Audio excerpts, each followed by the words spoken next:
War. Okay, Jack, I'm so excited. This is Jack Harris, and I'm so excited because he has been doing the disaster relief contracts for a while. And what I'm looking at is doing a quick interview because we may have some other contracts come up in a couple other areas, especially GSA. And one of the areas we're looking at with GSA is when it comes to facility support services or building and maintenance operations. So, hi, Jack. How are you today? Doing great, Victoria. Good, real good. So, Jack, if you could just tell us a little bit about your background as far as how long you've been in business, what's your core competency as far as when you're doing, whether it be disaster relief. So, how long you've been in business and kind of what is it that a service you provide? Well, I've actually been doing disaster relief since 2000. I'm from Oklahoma, and on Christmas Eve of '99, a ice storm hit that blanketed the entire state of Oklahoma, most of Arkansas, some of Missouri, and a portion of North Texas. So it was really easy to get work because they were hiring anybody that came along, and that was kind of how I got into it. And I did a good job, and the main contractor had asked me if I wanted to do other things with them in the future, and I was like, yes. And that's how I got into it. And it took me several years of storms. Obviously, every major disasters doesn't happen just all the time, and so I had a lot of downtime. I'd have to come home and just kind of get what I would call a throwaway job, and then when a disaster hit, I would go out because I could make so much money. And I did that for a lot of years, and then um, during that time, I made a lot of connections with guys in the field from all over different states, and I'd worked through different companies. And so I've worked about every major hurricane since '05 as a debris hauler, or what we called right of way clearing, uh, right of entry going on people's properties, different things like that. And making so many contacts through the years in the storm business, a lot of these guys, other subs, they have stuff in their private life, whether it's bucket trucks or whatever it is they do. And that opened up a lot of doors to me to make lots of other contacts. So when other jobs started coming my way, I had a network of people I could reach out to, because it's hard to have everything you could possibly need for any given time when you're dealing in heavy equipment. So I've made a lot of contacts, and as I got older, I'm 53 now. As I got older, I really got burned out on the traveling. I wanted to be home more with my family, my kids, and so that's when I found you on online and started looking. I went through your master class, then I paid for some services that you do, and then I wanted to get involved into the GSA contracts, more multi-year kind of month after month type of work that would kind of set me up on monthly income. And then anything I could get on the side, whether it was disaster work, I was going to kind of look at that as a bonus. But I wanted to get with multi-year contracts with GSA, and that's where you've been helping me get along on that. Yeah. So let me ask you something. So what is one of the pros of doing disaster relief? We hear a lot about disaster relief contracts. What would you say, being that you've been doing this since 2000, 2023, so we're looking at 20 years or so plus. What is the pro? What is one of the money? Is that, or the being able to do a lot of different jobs? For some people, it might be the traveling. What would you say is one of the great things about disaster relief contracts? When I was younger, the pros were I liked the adventure of jumping, going to a different state. Take Hurricane Katrina in '05. I worked in New Orleans, Pascagoula, Mississippi, all along the Gulf Coast there of, Mississippi, Louisiana, and all that. Um, Katrina was so big, it was historical, and I felt like I was kind of part of the history there. But, the money, I think what draws people to disaster relief as far as the debris hauling is you can make so much money in a short amount of time, but you have to be situated right with the right type of people, the right type of contractors, just like whether you're doing a GSA contract or anything else. It's all about who you're getting hooked up with. I was extremely, extremely fortunate that the very first contractor I went to work for, I wound up staying with him 18 years. He was Wow. always the guy that was above me. He was what I called the money man. And no matter how much money you made, he never waited till he got his money. He paid you every week. And he had enough money to wait till he got paid from whoever, because a lot of times on government contracts, it's net 30. And a lot of times everybody doesn't have the money to pay that. And there's nothing wrong with that. It's just, that's what kept me with him because, you can go out if you're situated right with the right trucks. You have some equipment. I had a couple of trucks, had my own. I'd rent a loader, whatever I needed, and in the right storm, you could go out and hit a really good paycheck in like 30 to 60 days. I mean, the best month I ever done, I made about 50,000 in 30 days. Oh, Uh, wow. but you're working daylight to dark 7 days a week. I mean, you eat, sleep, and go to work. That's it. And I mean, you're away from home. And a lot of people would think, "Oh, you're down in Florida, you're down in this." It's like, dude, I'm not seeing anything. I'm working. And the disaster, they put so many people in there that you have to make your money in a short amount of time. So as I started seeing, there's still money there. There's still always going to be money there, but the big major contractors, they want to get the job done as fast as possible because the city wants to get back to normal, Right. and people hate seeing the trucks and all the debris. And so the hero status of everybody coming in is short lived. The town, as soon as everybody starts to get back to normal, so they put a lot of equipment in there trying to get it done really quick. They typically like to try to be done within 60 to 90 days. So you can make a bit of money, but I got to noticing through the years, the real money was in the post hurricane work years later. You Like know, the recovery stage, like years later, because I think the recovery is like it could be 5 or 10 years out. yeah. I mean, I got the guy that I told you I stayed with. He was out of Alabama. When he called me one day and he goes, "Hey, I've got a contract in blah blah blah doing this," and I'm like, "What's that for?" He said, "Oh, it's some post. I don't even remember the hurricane. This is some stuff from that hurricane a couple of years ago. It was a bunch of debris in a creek, and it was flooding, causing flooding. They was wanting the creeks cleaned out." Then there's the pre-hurricane stuff. I always knew about it, but I never knew how to get involved with it. It kind of seemed like a shadowy world in a way because I didn't know how to get involved, which was like you're talking about, getting hooked up with FEMA, doing the tarps, the water, medical supplies, anything like that. I knew it was there. I never knew how to go after it. And then Gotcha.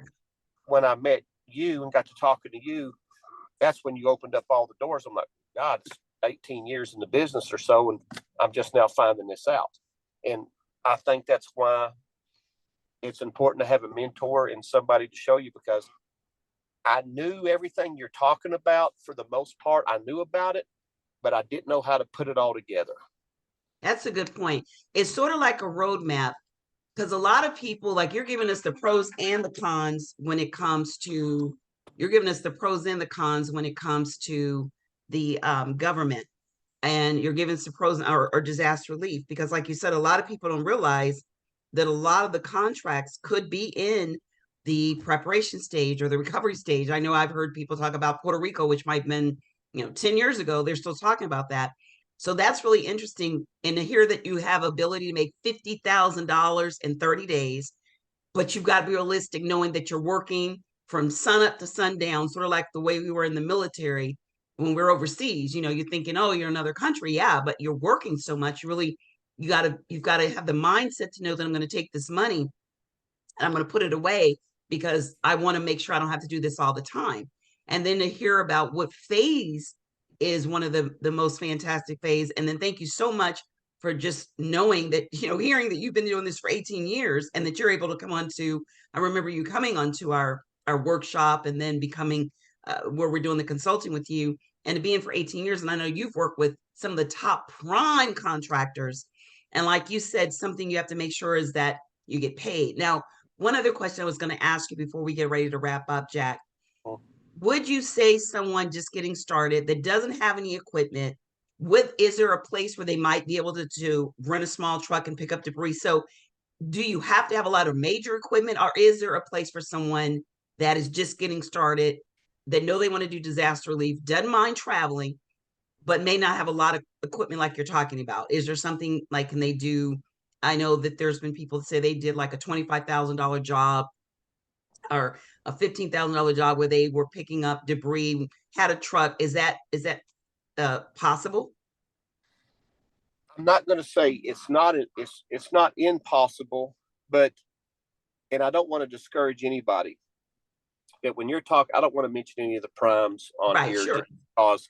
But when you're working for the major prime, I call those the money men. Those are the multi-million-dollar conglomerate company primes. They're the deal. Right. They're the guys that get to deal with the state. Exactly. Okay, so the guy that I dealt with, Alabama, he was what you call a first tier contractor. He was one of the contractors. The primes, all they do is push paper, pretty much. Some of them may have equipment, but they usually hire everything out. So the guy in Alabama that I knew, his private life, he did waterway work down around Orange Beach, Dolphin Island, all that, and he had trucks. And then a lot of guys were loggers, so they would convert their logging trucks into a box, because they have the self-loading grapple on there. So a lot of the big prime contractors are looking for guys with the big grapple trucks. And that's what they kind of like to use because they come in there and they're gigantic and they can pick up so much debris. Now, when I was doing it back in the day, as far as actually hauling, I had a 3/4 ton pickup, diesel pickup with a gooseneck trailer, and I'd had metal sides built on it with a barn door. And you can buy those trucks now that tilt and they can automatically dump. Now, those are smaller. It's a whole lot cheaper price point to get involved in hauling debris. Um, you'd need a little loader to load or somebody to load you. Um, but the best thing to do is go on to the primes. When you list the prime contractors, go on there and you can go fill out a subcontractor thing. Right.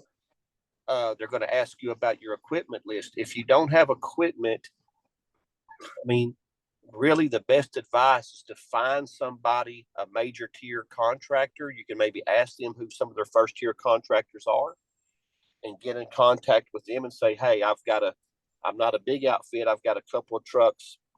I could rent a loader if I needed to, or, at least get somebody that can run that loader efficiently. And what I liked about the 30-foot little gooseneck trailers self dump that you could haul behind a pickup is they were easier to get in tight spaces, uh, tighter streets, low hanging power lines where some of those bigger trucks couldn't. Um, it's really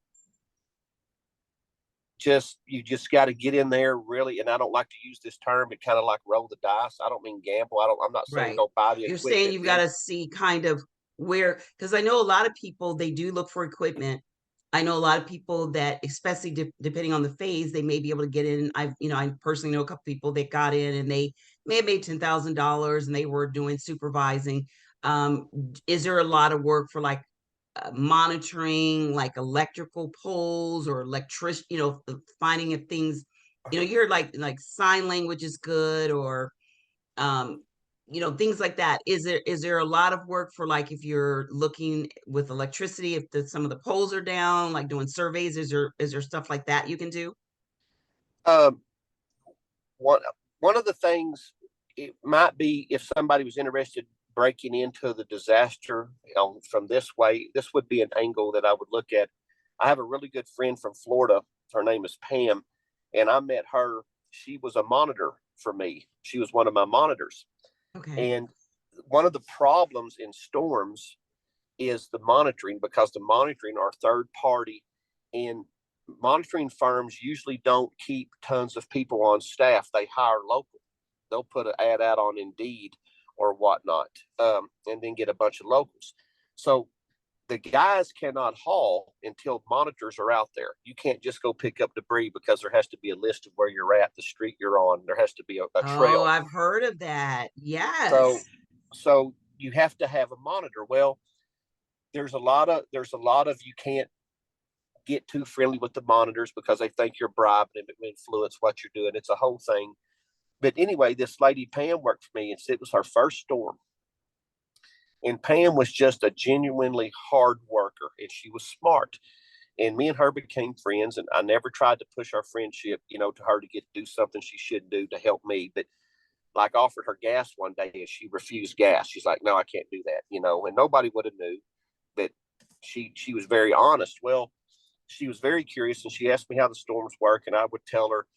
And Pam, like at night, wasn't her job. When she would leave at night, she would come back the next day, and she goes, "Hey, I checked these streets. They have a lot of debris. You might want to go over there." And it was within my zone, and she was always looking out for me. Well, I got to bragging on her, like, man, because everybody was griping about their monitors. I said, "I have a great monitor." Well, Pam, through time, she went up to supervisor. Next thing you know, she got called to other storms, and now Pam is like she's supervising like on $1 billion project up in Memphis where they're building an electric car facility. And she's made a lot of connections through the years. And it's about hard work. And it takes, we live in a time where people want it now, and it takes time to build a reputation. So a lot of what I'm getting at is, if a major storm hit, a lot of people could go, if they were willing, go get hired on with a monitoring company, get to know those truck drivers, make a Rolodex of these grapple truck drivers, get to know some of these contractors. And I promise you, if you're a good monitor, they will like you and help you because you're helping them. Okay. And it's a back scratching deal. I'm not saying it's crooked at all. That's not what I'm saying. But but I don't care it's who like you are. any It's about business. It's relationships. about relationships. Any business you do, you and I Yeah. spoke about that. Any business is about relationships. So one And kind of final. I'm sorry. Go on, Jack. I was just going to say, so if anybody was interested in doing the monitoring firm, there's not a ton of money in it, but it would be a good way to see a storm, be on a storm firsthand, get some experience, and make some connections. And you might get called to that next storm, but you make connections with these drivers. I'm promising you, they'll like you if you watch out for them. You don't have to let them get away with murder, but just be fair and always be there on time. And they can go online. I can't remember. One of the big companies is called Tetra Tech. Right. So so we can find those guys. find some of the ones that I know that you had mentioned, so you can kind of share that with me. Okay. So that way, we can have that. Another thing I was going to ask you, so would they kind of call you like a storm chaser when people are doing a lot of disasters? That's what they would. That's what the term was. People were storm chasers, right? And they were doing so well. It kind of had a negative connotation because it was like anybody that chased storms, whether you were a roofer, a tree service, or whatever, you had always the bad element that went in there and took advantage.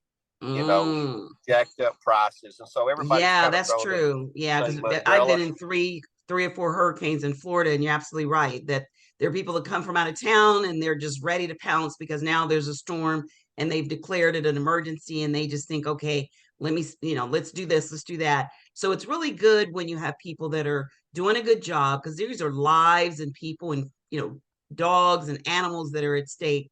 So there's a lot going on. Well, Jack, I truly appreciate your time. You've been doing this for a long time, and I know I've done a couple of storms.